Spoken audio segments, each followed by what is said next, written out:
Today's shiur begins at the top line of Daf Lamed Aleph. You'll notice a Mishnah. In fact, as you scan down this Daf of Gemara, you'll notice quite a few Mishnayos. Before we begin the actual text, we glance at the side where we have a brief introductory note. We call the nosei, the topic. Hanoder mi shoivsei Shabbos, someone who vows not to derive benefit from Shovsei Shabbos. Loosely translated, we'll say those that observe Shabbos. Me'ochlei shum, those who eat garlic on Friday nights. Me'olei Yerushalayim, those that travel to Jerusalem during the thrice-year pilgrimage. And now we turn to the Mishnah.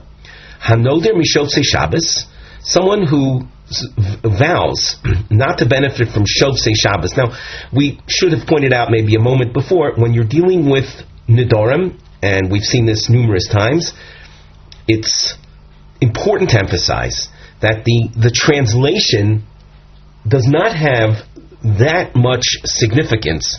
What's more important is how the term is perceived, or how it's understood by the public. So, one who vows that he's not going to benefit from Shovsei Shabbos, Ozer b'Yisrael v'Ozer b'Kusim. He is not allowed to benefit from Jews, nor from the Kusim. The Kusim are a people that converted to Judaism many years ago. Their conversion, we will say, is under doubtful circumstances. So this vow would include not benefiting from Jews nor the Kusim. Me'ochlei shum. The idea of eating garlic has to do with a practice that you find mentioned elsewhere in the Shas, that it increases the male seed in the context of procreation, and it was, let's say, customary, or as we saw in Masech Ksubas, that men would cohabit with their wives Friday nights. So the consumption of shum is understood in that context. So one who vows not to benefit from Ochlei shum, Ozer b'Yisrael v'Ozer b'Kusim. He cannot benefit from Jews nor from the Kusim. Me'olei Yerushalayim, Ozer b'Yisrael, u'muter b'Kusim. The Gemara asks, and you'll see we have a double underline marking, one of our series markings. These double underlines highlight the various stages in trying to understand who is Shovsei Shabbos. Who does that include? My Shovsei Shabbos, or what is meant by Shovsei Shabbos? We saw in the Mishnah that does include regular Jews and the Kusim. But what's meant by that? If it's a reference to those that observe, that fulfill Shabbos, that practice Shabbos. My irya b'Kusim, why speak about Kusim? Afilu ovdei krechovam nami, even Gentiles have a concept of observing Sabbath. Elo mi mitzuvim al Shabbos. Rather, Shovsei Shabbos is a reference to those that are commanded to keep Shabbos. So, who's commanded to keep Shabbos? Jews are commanded to keep Shabbos, and the Kusim having converted to Judaism, so they're included in that category. Ihochi, if that's the explanation, Ema Seifa. Continue reading the Mishnah, and you see it says, Me'olei Yerushalayim Ozer b'Yisrael muter b'Kusim. If you vow not to benefit from the Olei Yerushalayim, from those who appear in Jerusalem thrice annually, you cannot benefit from Yisrael, but you're allowed to benefit from Kusim. Why are you allowed to benefit from the Kusim? V'hamitzuvim ninhu, as people who converted to Judaism, are they not also commanded in the thrice annual pilgrimage to Jerusalem? So, to explain Shovsei Shabbos as referring to those that are commanded doesn't hold up in a consistent fashion as you learn through to the end of the Mishnah. Elo Omar Abaye. Notice we have a long marking here. Abaye explains when he vowed not to benefit from people that are both commanded and practice. Mitzuva v'oisa kotani. The Mishnah is teaching, when it uses these terms, people that are commanded and also fulfill. But Tarti Bavi Kamaisa, with regard to the first two examples of the Mishnah, the first two sections that we've marked off, Aleph and Beis, Yisrael v'kusim mitzuvin v'oisim. The Jewish people and the Kusim are both commanded and practice. The Oivdei Kechavim, Hano De'avdi, with regard to Gentiles, idol worshippers, those that in fact practice those things, true, they practice it, Oisim v'enon mitzuvim. They're in the category of those that do, but they're not commanded. And the person vowing intended his vow to cover those that are commanded as well as do. Ba'oile Yusham, when you come to the third category, bearing in mind that the vow concerns those that are commanded and also practice. So when it comes to the thrice annual pilgrimage, Yisrael are mitzuvin v'oisin. Jews are, in fact, commanded and fulfill. Kusim mitzuvin v'enom oisim. The Kusim, though they're commanded by virtue of their having converted to Judaism, but they don't practice it. They're a sect, a group of people that don't fulfill that mitzvah. Rashi adds their concept of pilgrimage is not to Jerusalem, but rather to Har Gerizim, the Mount Gerizim, where they have their, we'll call it, religious practices. The Mishnah. Before we continue with the Mishnah itself, we glance at the side. The Nosei, the topic here is HaOzer HaNosam Shel B'nei Noach, someone who says he doesn't want to benefit from B'nei Noach, or someone that says he doesn't want to benefit from Zera Avraham, the seed of Abraham. The Mishnah. Koinem Sheninene Livnei Noach. Person vows not to benefit from the B'nei Noach, Muter B'Yisrael, the Ozer B'Oivdei Kechavim. What that vow in effect does enables him to benefit from Jews, but not to benefit from idol worshippers, from Gentiles. The Gemara asks, the man vowed not to benefit from B'nei Noach, the Yisrael Minofik Michlal B'nei Noach. Do the Jewish people leave the category of B'nai Noach? Are they not included in B'nai Noach? Noach preceded the formation of the Jewish people by many generations. So is it not so that the Jewish people themselves are descendants of Noach? The Gemara answers, Kivan de Ikdish Abraham, once Abraham was designated or sanctified, Iskru al Shmei, the Jewish people are referred to as the children, the descendants of Avraham. Once again, we have this principle that when you're dealing with Nedarim, it's not a function of literal translations or literal descriptions. And here's a prime example. Technically speaking, the Jewish people are descendants of Noach. They're B'nai meaning the children of the descendants of Noach. But when it comes to Nedarim, when it comes to how one perceives things, the Jewish people are not referred to as B'nai Noach, but rather as descendants of Avraham, who himself, of course, was a 10th generation descendant of Noach. But once again, we're dealing with Nedarim categories, and the Jewish people are thereby excluded from the category that we call B'nai Noach. The Mishnah. She'eni nehene lezera Avraham, Ozer b'Yisrael umuter ba'oivdei kechavim. Person vows not to benefit from Zera Avraham. What happens? He cannot benefit from Jews, but he is allowed to benefit from non-Jews, from Ovdei Kechavim, from idol worshippers. The Gemara asks, Iko Yishmael. Well, is there not Yishmael who is in fact Zera Avraham? He's from the seed of Abraham. Abraham mated with Hagar and produced Yishmael.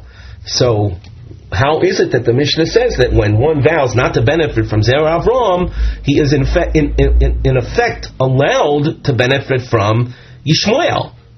The Gemara answers, Ki b'Yitzchak yikore l'cha zora ksiv. The pasuk says that Abraham's seed is identified as that which comes forth from Isaac, from Yitzchak. And the vow was Zera Avram. He doesn't want to benefit from the seed of Abraham. So it's that only he who comes forth from Yitzchak, the half-brother of Yishmael. So Yishmael is in effect not considered Zera Avraham. V'ho'iko Esav. What about Esav? The vow, according to the Mishnah, he's allowed to benefit from Gentiles. Gentiles are included in the children of Esav, but why? Is Esav not in fact a son of Yitzchak? And we just said that he who comes forth from Yitzchak is considered Zera Avraham, so the descendants of Esav should be Ozer as well, forbidden to benefit from as well. The Gemara answers, Bi Yitzchak v'lo kol Yitzchak. When looking at the pasuk that was cited, it said, Ki Bi Yitzchak. The base means from within Yitzchak is going to be your seed. Now, from within means but not all. Not all of Yitzchak. Yitzchak produced Yankov and Esav. So which part of Yitzchak is going to be considered the Zera Avram? He who comes forth from Yankov, not he who comes forth from Esav. Hence Esav is likewise excluded from Zera Avraham. The next Mishnah is introduced on the side by a topic heading.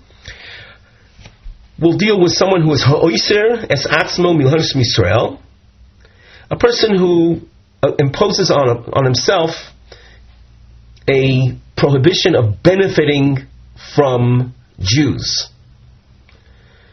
Another vow will be someone who is Ozer, who benefits HaOzer Yisrael milehenos mimeno. He prohibits other Jews from benefiting from him. In which way will it be allowed to conduct transactions, business transactions, purchases and sales? The Mishnah. She'eni nehene misrael. Person vows not to benefit from other Jews. So if you don't want to benefit from other Jews and you need to conduct business, lokeach b'yoser, when you want to buy something from another Jew, pay more than the going rate. So if you're paying more than the going rate, you're not benefiting, you're losing out, which is in conjunction, which conforms to his vow. He's okay if he pays more for it. And then if you have items that you want to sell and you want to, and the customer happens to be a Jew, umocher b'pochos, sell at a loss, sell for less than its value. So you're not benefiting. Now another vow, she Yisrael nehenin li, I don't want other Jews to benefit from me. So now, if you don't want other Jews to benefit from you, and that's what your vow is, lokech b'pochos. When it comes to purchasing from them, you'll buy from them at an item that will be a price that will cause him a loss. In other words, pay less than the value of the item, and so that that other Jew is not benefiting; he's selling at a loss. Umocher b'yoser, when you sell to that other Jew an item, you sell it at more than the market value. So that other Jew is paying too much, so to speak, for the item. V'ein shomin lo, and no one's going to find anyone that will cooperate with that. So that at the end of the day, other Jews aren't going to be benefiting from him as he vowed. The Rashi says, "V'ein shomin lo." Rashi with a little star, a few lines down. Shaloyim se'odam sheish shomea lo b'davar zeh sheb'shvil nidro yemocher lo b'zoil v'yikach mimenu b'yoker. He's not going to find anyone to cooperate with him in order for him to be able to, let's say, fulfill his vow. The Mishnah continues, She'eni nehene lohen v'hein li. He vows that other Jews shall not benefit from him, nor shall he benefit other Jews. So, yeheneh lo ivdei kechavim. his conduct, his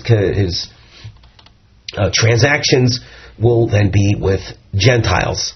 In other words, the issues of Hano, who will benefit from whom, that will be relegated to the realm of Gentiles. He will have no dealings with Jews. As we go on in the Gemara, we have a topic heading, Din Shel Shmuel. Shmuel's din will figure central in this discussion, and it will last until Omid Beis as well. On the side, we have the topic heading Din Shel Shmuel Halokech Kli V'Yodo Livdoik Im Liknois Oisoi. Person is in a shop and he picks up a vessel.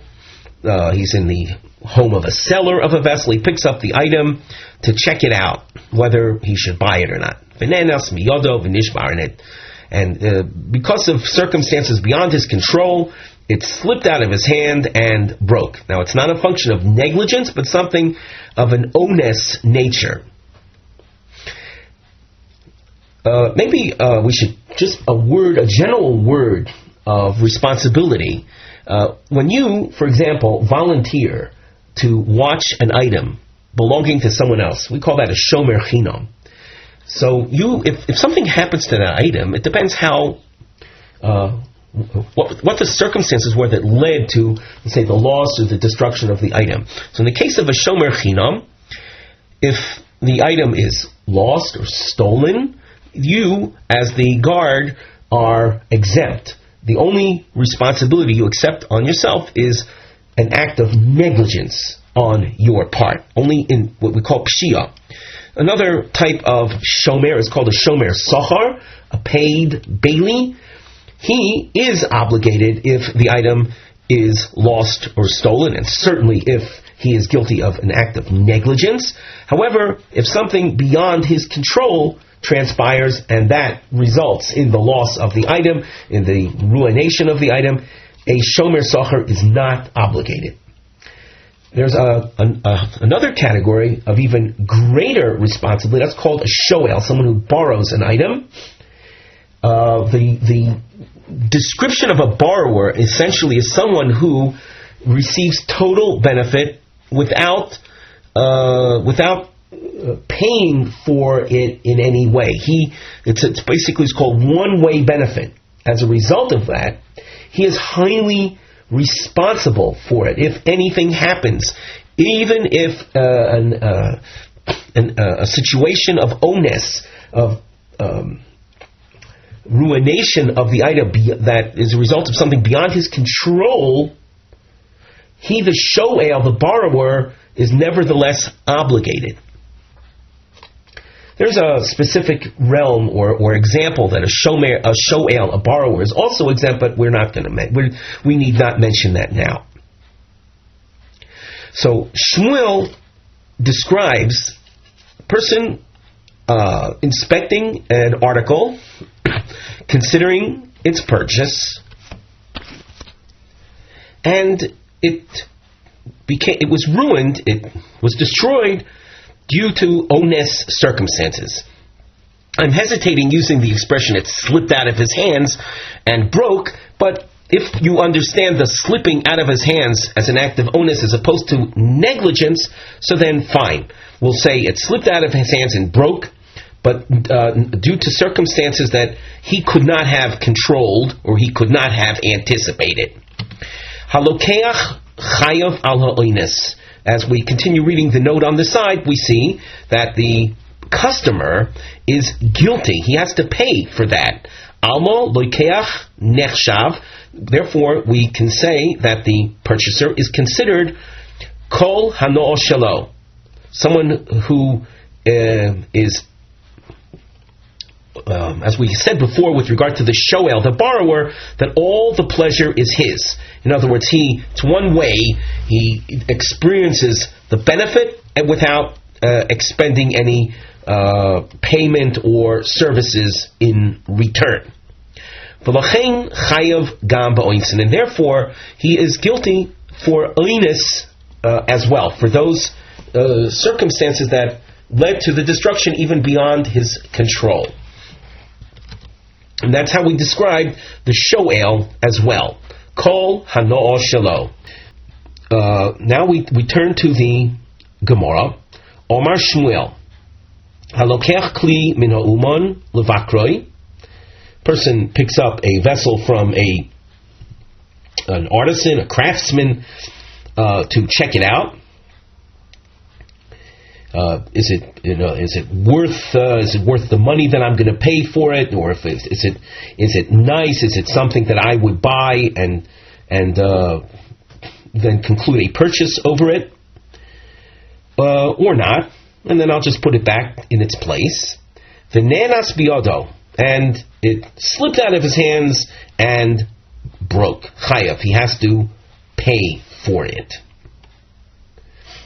Almo kosovar, Shmuel, you can see then, holds, hanoas lokeach hi. We look at Rashi, the first line under the Gemara. Almo kosovar hanoas lokeach hi, dahano lokeach b'mekho yoser mishel moicher.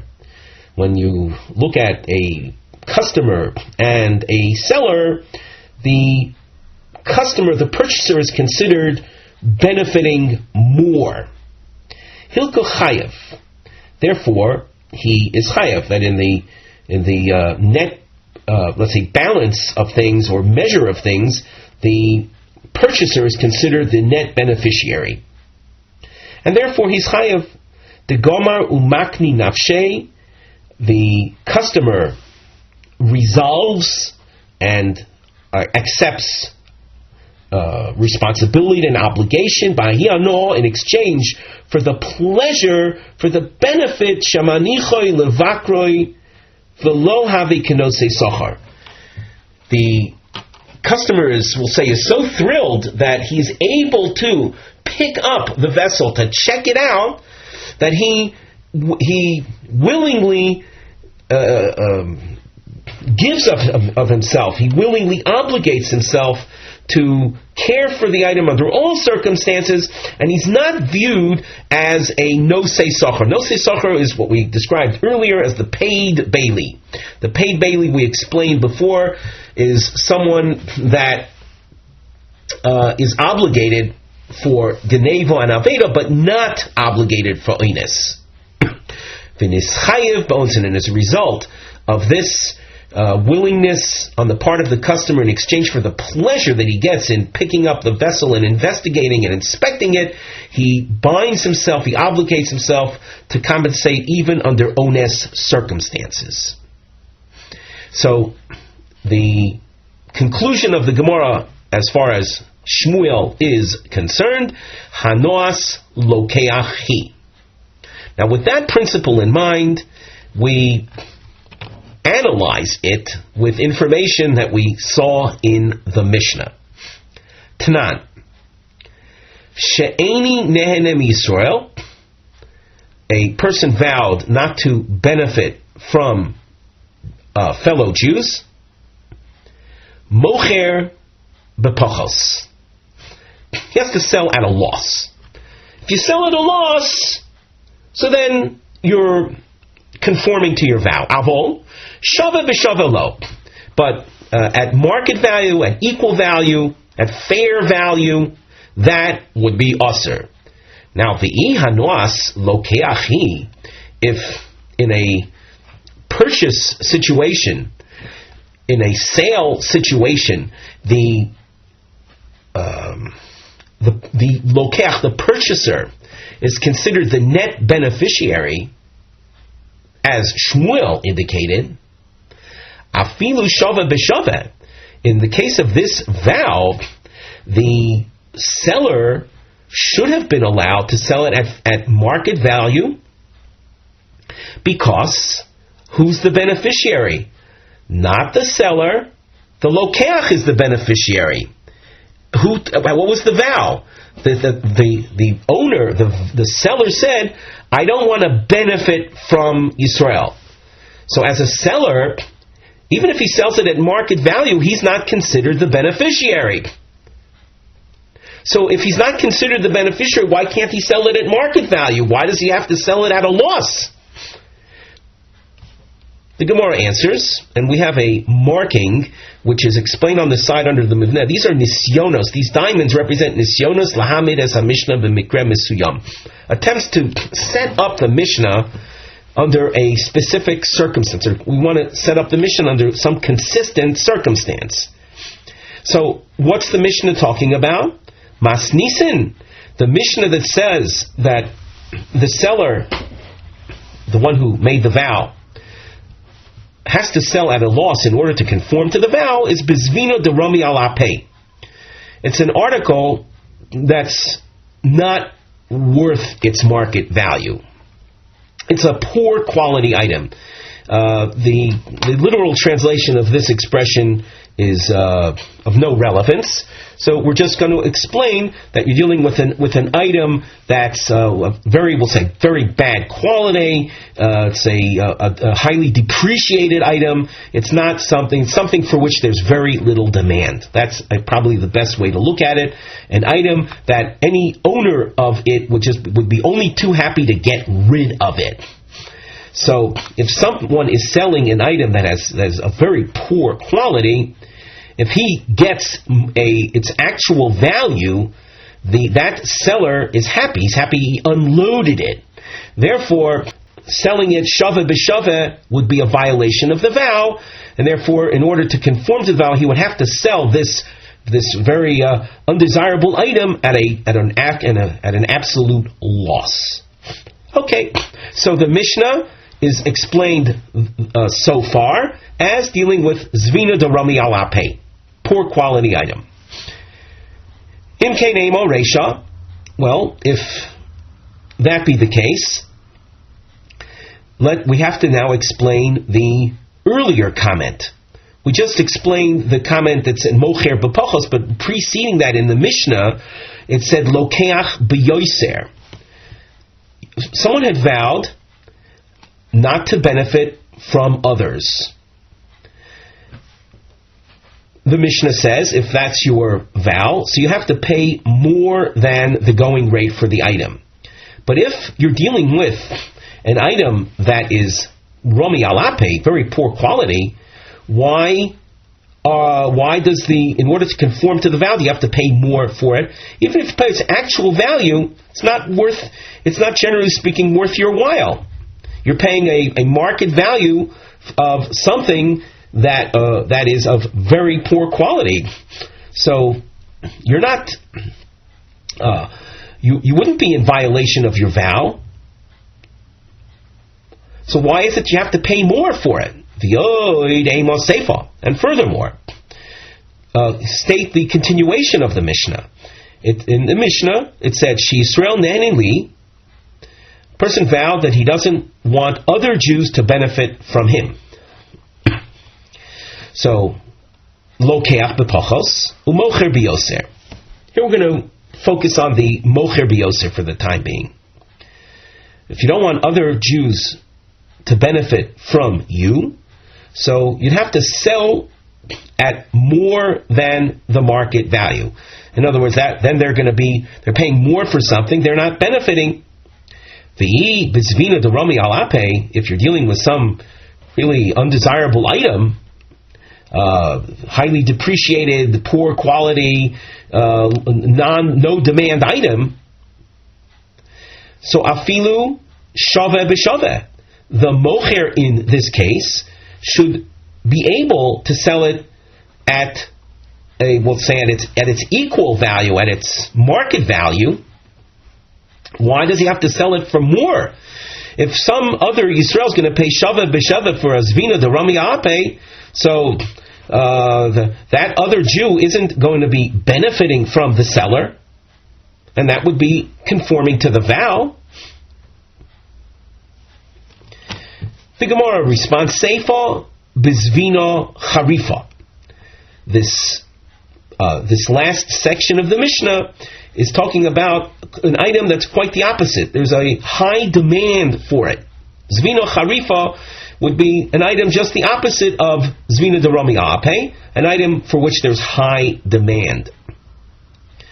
So now, being that it's an item for which there's high demand, and the vow said that other Jews shall not benefit from the owner. In order for other Jews not to benefit from it, they'd have to pay a high price, more than its value, and then we will say they're not benefiting. But shava b'shava is out of the question. If that be the case, so then lokeach b'pochos, if it's an item for which there's very high demand, why is it then that the seller, in order to be able to, let's say, fulfill his vow, enable it to be sold for less than its value? In other words, when this Yisrael who doesn't want to benefit, doesn't want others to benefit from him, he'll have to pay less than its value. Afilu shava b'shava. Even if he were to pay the actual value, since it's an item for which there's very great demand, the seller isn't going to be benefiting from this person who vowed. Again, this person vowed that others should not benefit from him. So when he pays a going rate for an item for which there's very high demand, the seller in that case is not going to be benefiting from him. He could get more than shava b'shava for it.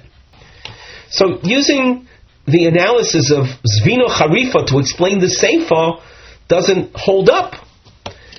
Ella, we continue at the top of Omid Beis, Masnisen Bezvino Mitzah.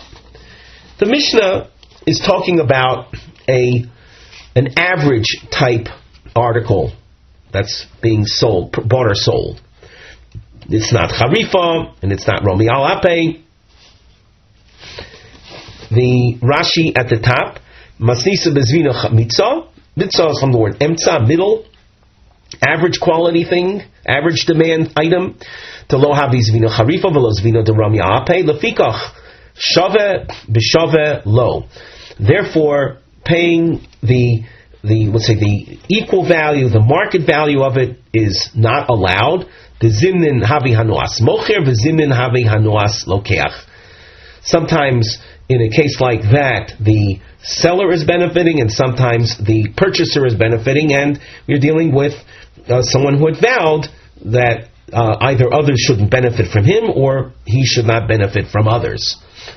So, in order for you to be sure when you're dealing with others, so you have to follow the instructions of the Mishnah, and then you're safe with regard to your vow. Sell for less, buy for more, and apply it accordingly. Shmuel, who said that the lokeach is chayav for picking up an item, and an onus happens, that customer, we'll call potential customer, is guilty. Bezvino Charifa.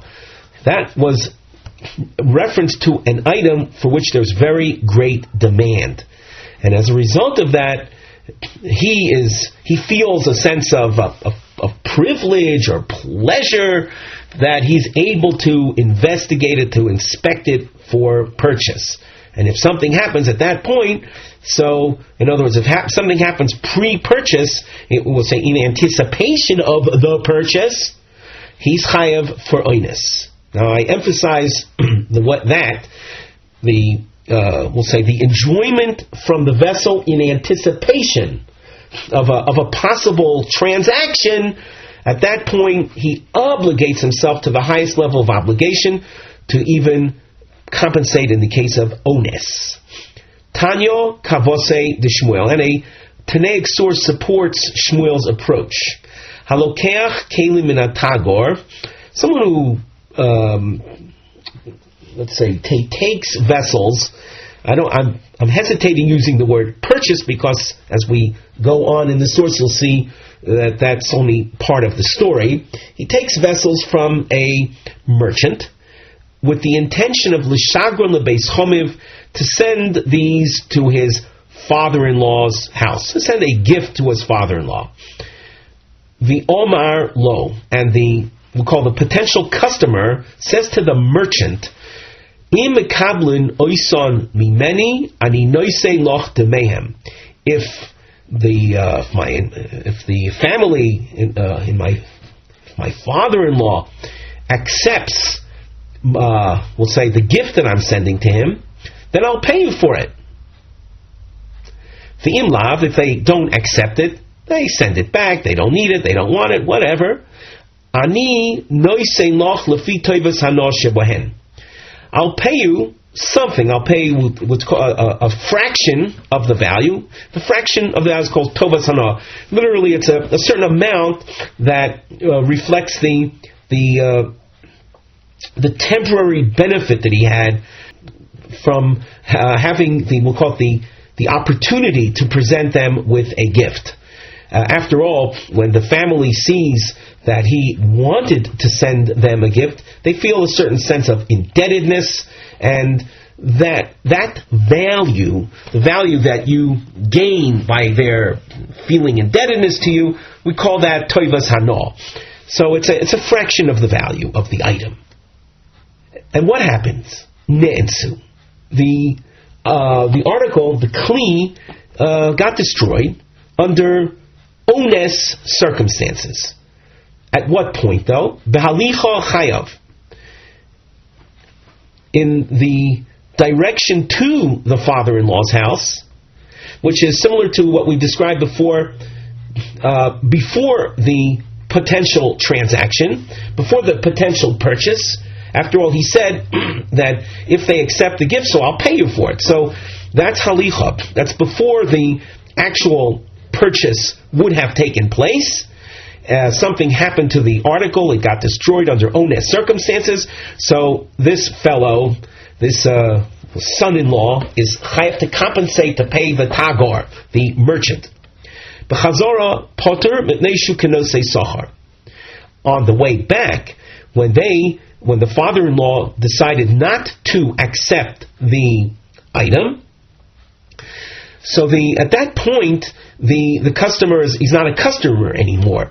The Chazorah, once again, at that point when the father-in-law's family rejected the gift, so it's going to be sent back and returned to the tagar, to the owner, to the original merchant. So the son-in-law is not a customer at that point anymore. He's not going to be buying it. So he's exempt for compensating because of the ones circumstances.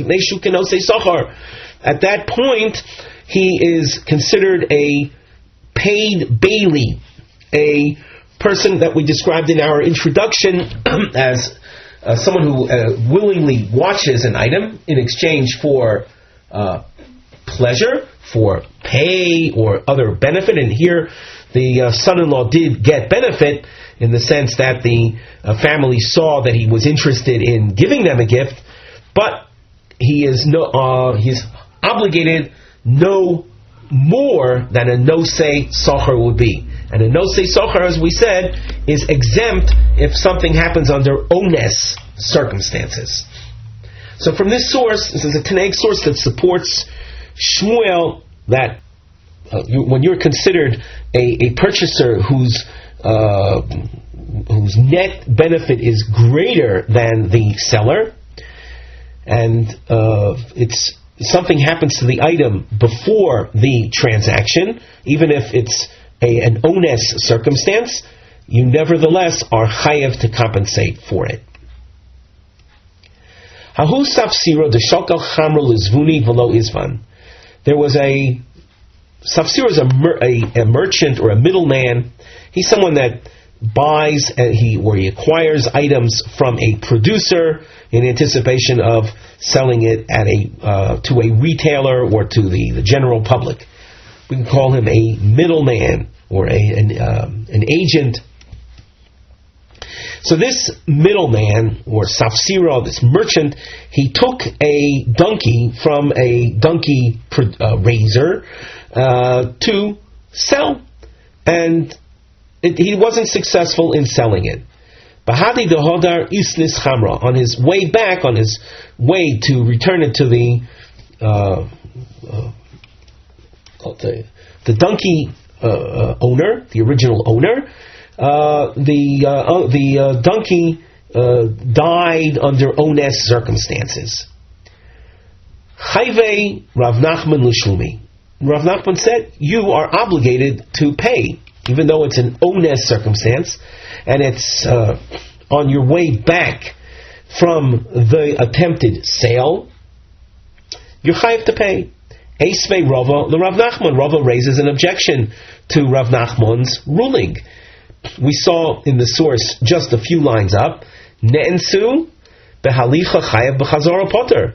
In the case of the attempted gift giving to the father-in-law, we saw that if something happens to the item on the way back, after the father-in-law did not accept it, namely there's no transaction, there's not going to be any transaction, so upon return, an ones circumstance leading to the destruction of the item, one is exempt.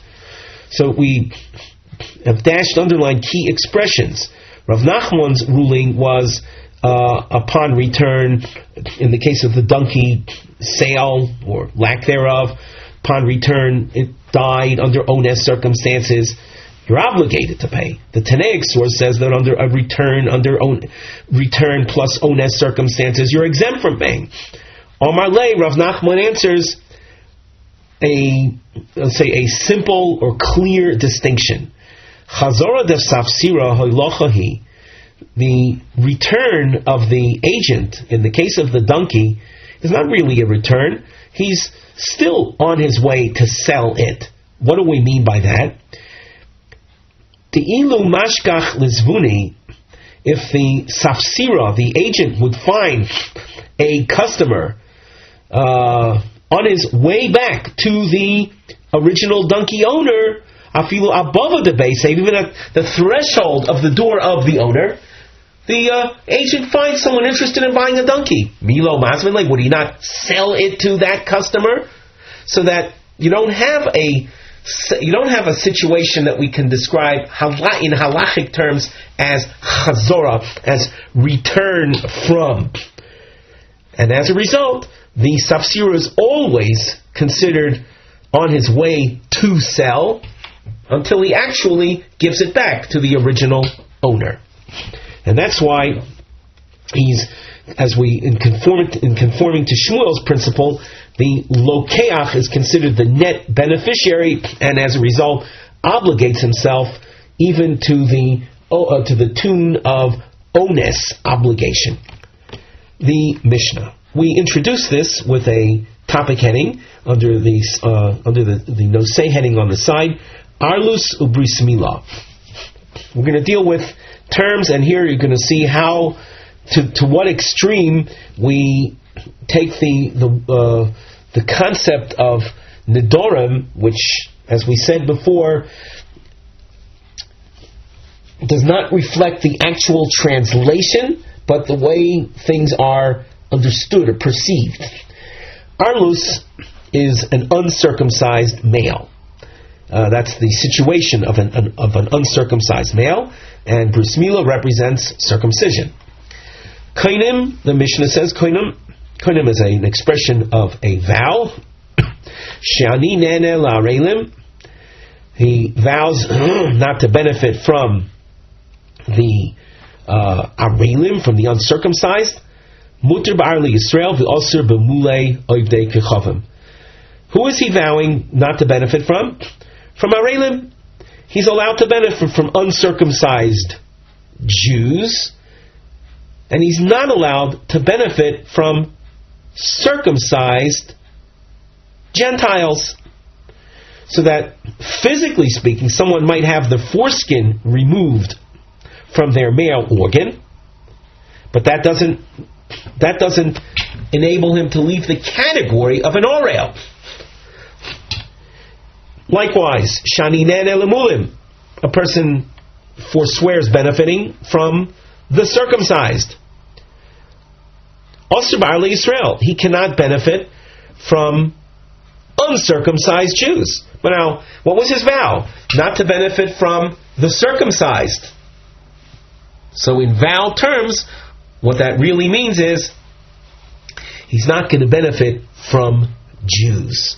And therefore he's also to benefit from uncircumcised Jews as well. And he's allowed to benefit from circumcised Gentiles. His vow was not to benefit from mulim. When we see very clearly here that it's not a physical phenomenon. She'ein ha'or lo kriya elo l'shem oivdei kechavim. The idea of orel or orla is a synonym for idol worshippers. Shenemar ki chol hagoyim arelim. The whole Beis Yisrael are leilev. Notice we dashed underline the key expression. All Gentiles are considered arelim, regardless of whether or not they're physically circumcised.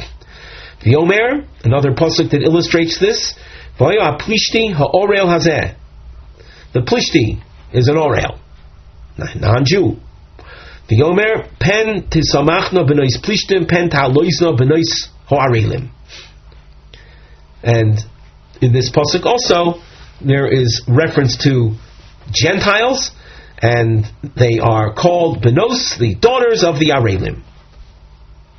Even though amongst all of those Gentiles, there are certainly some that have been, physically speaking, circumcised or were born without a foreskin. We call that nolad mohul. Nevertheless, they're all considered arelim. The Ran gets into a more, detailed explanation of why 3 psukim were cited here.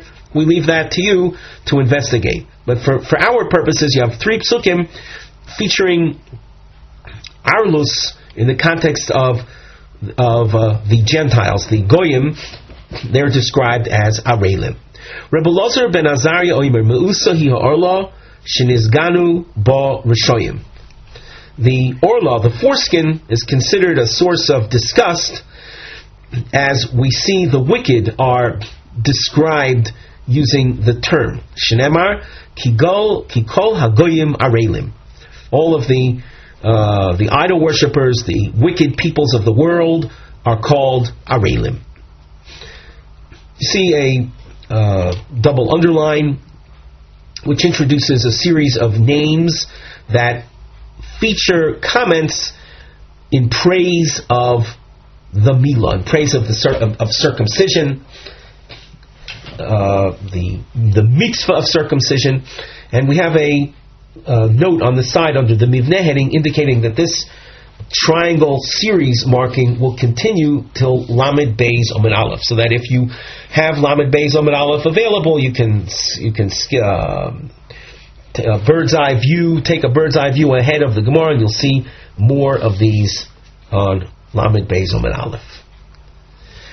Rabbi Shmuel Omer, Gedola Milah, great is the mitzvah of Milah, Shenichrusu aleo shloish esrei brisos. There are 13 different references of covenant between the Almighty and the Jewish people surrounding this practice, this mitzvah of circumcision. Rabbi Yossi Omer, Gedola Milah, Shedoiches HaShabbos Achamura. Great is the mitzvah of Milah that it supersedes the mitzvah of Shabbos, which is such a serious matter.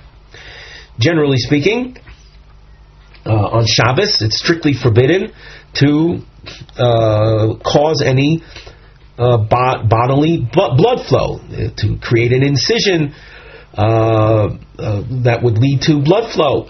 And yet, when the 8th day of a male child's life falls out on a Shabbos, in other words, a child was born on a Shabbos, 8 days later is his day for the bris milah. The bris milah is to be done on Shabbos. Rabbi Yoshua ben Korcha Omer Gedola Milah Shelo Nitlo Lo L'Moshe Hatzadik Oleo Afilu Maloi Shah. So important is the mitzvah of Milah that even someone as great as Moshe Rabbeinu who had amassed so many merits in his lifetime, when it came to, we'll say, an element of negligence with regard to his own son's circumcision, he was endangered. His life was endangered. Rashi cites the pasuk. You can see where we have a little star. Shekol zechuyosef shel Moshe lo omdu lo. We have in the Rashi we'll say a text that's a little different than the Gemara, but it's the idea of the Gemara. B'shosh nisrashem in Amila, when he appeared to be negligent with regard to Mila, shenemar vayi baderach b'molon vayifkesheu Hashem vayevakesh hamiso. It says that the Almighty appeared there where Moshe Rabbeinu was with his son upon his return to Egypt, and he was threatened with being killed for negligence with regard to his son's Mila. Rabbi Nechemia Oimer, Gedoylo Milo Shedoiches HaNegoyim. Mila is so important that even if there is the appearance of a nega, maybe you're familiar with the term tsaras, that appears on that part of the child's anatomy, the Torah warns elsewhere, Hishomer b'nega tsaras, one must avoid removing negoyim from one's body. But when it comes to Mila, when it comes to circumcision, if a nega appears at that on the foreskin, one is not only allowed, he's obligated to do the mitzvah of Mila, for it overrides negoyim. Rabbi Oimer, Gedoyla Mila, Shekol HaMitzvahs Shel Avram Avinu, Lo Nikra Shalem Ad Shemol. Mila is so significant in that we find by Avram Avinu, who fulfilled many mitzvahs, he was not considered complete until the fulfillment of that mitzvah of circumcision. Shenemar, the pasuk says, Hisalech lifonai v'yei tamim, and following that it says ve'etna brisi beini uveinecha. So that the concept of tamim, of being complete, shalem, is associated with the bris, with the circumcision. Davar acher gedola mila shel molei hi lo barak u'shborchu es ilamo. Great is the mitzvah of circumcision, that without it, the Almighty would not have created His world. Shenemar koyamar Hashem imloi brisi yoimam v'laylo chukei shemai v'aretz lo samti. If not for circumcision, so the laws of nature I wouldn't have imposed, would not have created, and essentially I wouldn't have created the world. Now there's a great amount of philosophical depth to that. In the context of a Gemara markings Daf Yomi shiur, it's not really possible to expound too much on this particular topic, but just to maybe get a taste of one possible philosophical idea or approach that one might take to this is that Milah is not just one other mitzvah in the chain of 613 mitzvahs. Of course, each mitzvah has its own great significance. We're not here to, let's say, downplay other mitzvahs, but we want to highlight what the Milah represents. And we'll see actually later in the Gemara references to this idea. And that is, one should bear in mind the Milah, physically speaking, where it's done. It's done on the male organ, and the male organ is understandably the source of a great amount of say fulfillment of desire, a great amount of desire of male desires are fulfilled through that particular part of the male anatomy. What the Milah represents is a form of control over that area. The point of the we'll say, of our existence in Olam Hazeh, from the traditional Jewish perspective, is that the Almighty created the world with natural tendencies, with laws of nature and natural tendencies, and it's the role of man to overcome simple bestial tendencies, simple bestial type lusts, and that it's a very common, just to give an example, it's a very common, very, very common mistake, at least at the time that this recording is being made. There's the unfortunate popularization of the area that we would refer to as mishkav zohar, or homosexuality, with the claim, for example, that what can I do? God made me that way. I was created that way. Well, that might be very well and true. And therefore, so what? That God created you that way? That's just an example of what you're claiming to be a natural tendency. For you, that's your natural tendency. But so what? Judaism demands of each and every one of us to overcome the natural tendency. That's pretty much the whole point of, Tikkun Hamidos. A person might have a tendency to become enraged. And therefore, does that mean it's right to become enraged at everything that makes you angry? Absolutely not. We're supposed to overcome that natural tendency. Someone might have a tendency to desire other people's things. There are many people that are quite lustful. Does that mean that I have a right to yield to my lust and take other people's property? Absolutely not. So that the claim of, well, that's the way I was created. So I say to that, very nice, that's the way you're created. Does that give you license to live out that? Absolutely not. Judaism is based on this concept that we have mitzvos, and we're also told that the true maximum pleasure is achieved when you fulfill the mitzvahs. Needless to say, let's use to illustrate that. We can use a very simple example of a person, let's say, finds a lost item of considerable value. The natural tendency would be, here's a chance for me to keep this item and become rich.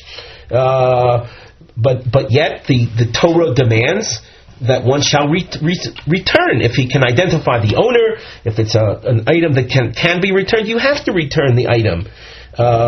And how many of us will readily testify that the feeling of pleasure that one gets in returning the lost item to its rightful owner is of a high level of pleasure, a high level of satisfaction. Sometimes we use the expression as something that money can't buy. That even though the item itself might have been quite valuable and might have enriched you, nevertheless, by returning the item, you gain a great deal of pleasure. That's just a mundane example, but so is the case if one merits, if one is successful in fulfilling the mitzvahs, and especially the whole realm of mitzvahs that involve overcoming one's natural bestial tendencies, there we say the Torah says you will, in addition to benefiting in terms of the world to come, the schar of keeping mitzvahs, there's also a spiritual pleasure that one gets from that as well. That is an example, I'll say a type of analysis that might be appropriate in understanding that this Maimer Chazal, that Gedolah Milah, that if not for it, so the Almighty wouldn't have created His world. Just to repeat the main point, the world was created with a great amount of opportunity to overcome natural tendencies, and that's the purpose of our presence in this world, to earn schar, to fulfill the will of Hashem, and through that we also gain a great deal of merit. Of course, we're not saying that that's how one should lead his life, just to gain schar, But be that as it may, the purpose, in fact, is to rise to the challenge of natural tendencies and overcome them. And that's what the purpose of the world is, and hence Bris Milah, which represents that, is the reason for this important Maimer Chazal. The topic heading that introduces the Gemara, on the side we have a nosei, Deos im nisrashel Moshe Rabbeinu b'milas beno. We mentioned before, using the word from that we saw in the Rashi, that Moshe Rabbeinu was negligent in the fulfillment of circumcising his son. Is that really so? Tanya, Rabbi Yoshua ben Korcha Omer. Now you'll note this name, Rabbi Yoshua ben Korcha, he appeared in the Mishnah as well. So he says, Gedoylo Milah shekol zchiyus she'asa Moshe Rabbeinu. And here you can see where Rashi in the Mishnah used the text from this brisa in the Dibur HaMaskil that we saw in the Mishnah, that Milah is great, is so important and significant that all the merits that Moshe Rabbeinu had accumulated, they didn't stand in his good stead when he was lax, when he was negligent in Milah of his son. This is all information that we saw in Rashi on the Mishnah. Omar Rebbe. Rebbe responds to Rav Shua ben Korcha's analysis, and he says, Chas v'sholom sheMoshe Rabbeinu nisrashim milah. It's heaven forbid you're describing Moshe Rabbeinu as being negligent. Nisrashel is an expression of negligence with regard to Milah. That was not the case. He was diligent with all mitzvahs, including Milah. However, if that be the case, so why does it say that Vayivakish Hamiso, that the Almighty wanted to kill him? Elokach Omar.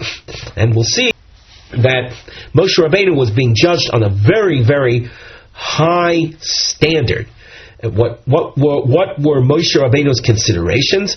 So Moshe Rabbeinu at this point was commanded to leave Midyan with his son, he took his son, his sons, and his wife, and returned to Egypt.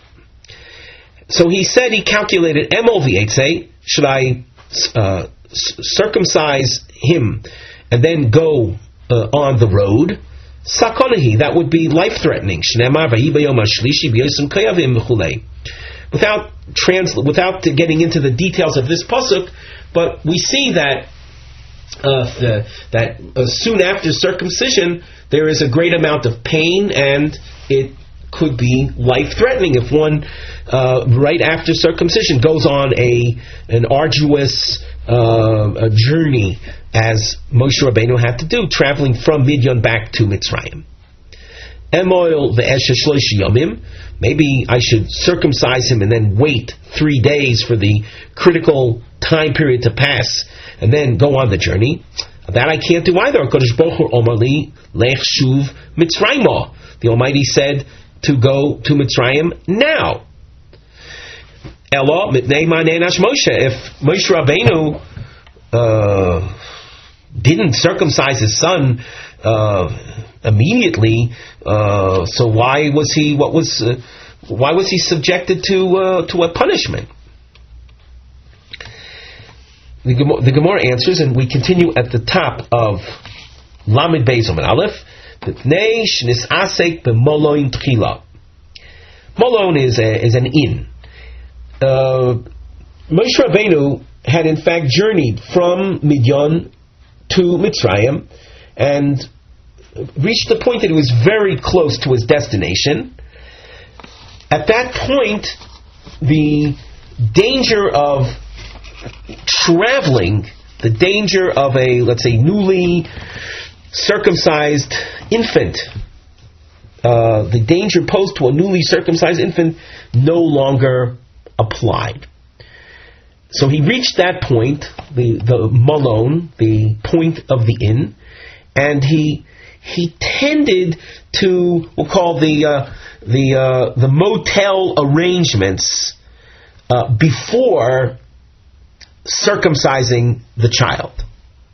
So it's a matter of, what appears to me, it's a matter of maybe a couple of minutes this way or that way, and since his order of priorities was not the way it should have been, this is what subjected Moshe Rabbeinu to heavenly wrath.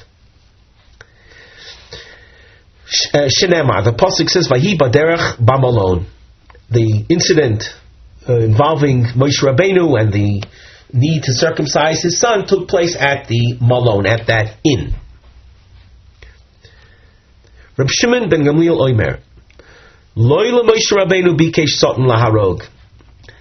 Reb Shimon has a different take on things and says that the sotan, the prosecuting force of heaven, that particular malach that prosecutes us, was not interested in killing Moshe Rabbeinu. Elo liyosu tinok. He was going to kill the child. Shenemar ki chasan domim atoli, as the pasuk indicates. Ki chasan domim atoli tseirei mi korui chasan. The term chasan refers to whom? Heve omer ze hatinok. The word chasan is a reference to the child. The Ran says he becomes a chasan. A chasan is a term very frequently associated with a groom in a marriage. A marriage represents a bonding between man and woman, between husband and wife. The bris milah is a bonding between the Jew and the Almighty. So the term chasan is associated with the child in this context. And the pasuk is saying that the child is a chasan domim, the child of blood, meaning that he was subject to death, to being killed. Dorash Rabbi Yehuda bar Bizna b'shah shenisrasha Moshe Rabbeinu min hamila. You can see from the words of Rabbi Yehuda, he follows the spirit of Rabbi Yeshua ben Korcha. When Moshe Rabbeinu was lax with regard to Milah, Bo, Af, V'chema. Now these words are commonly translated as two forms of wrath, Af and Chema. In this context, they are references to angels that, we'll say, represent these two kinds of wrath. So these angels, Af and Chema, came ubal'uhu v'lo shayru mimenu elo raglov. They swallowed him up, leaving only his feet exposed. Miyad vatikach tzipor tzur vatichros es orlas beno. Moshe Rabbeinu's wife, who was on the scene, she took a sharp rock, and with that tzur, she circumcised her son. Miyad vayiref mimenu. Immediately, the angel left. The angels left. They loosened their hold on Moshe. At that moment, Moshe Rabbeinu wanted to kill those angels. Shenemar harav me'af v'azov chema. V'yeshamru hargo l'chema. Some say that he killed chema. Shenemar chema ein li. I don't have chema.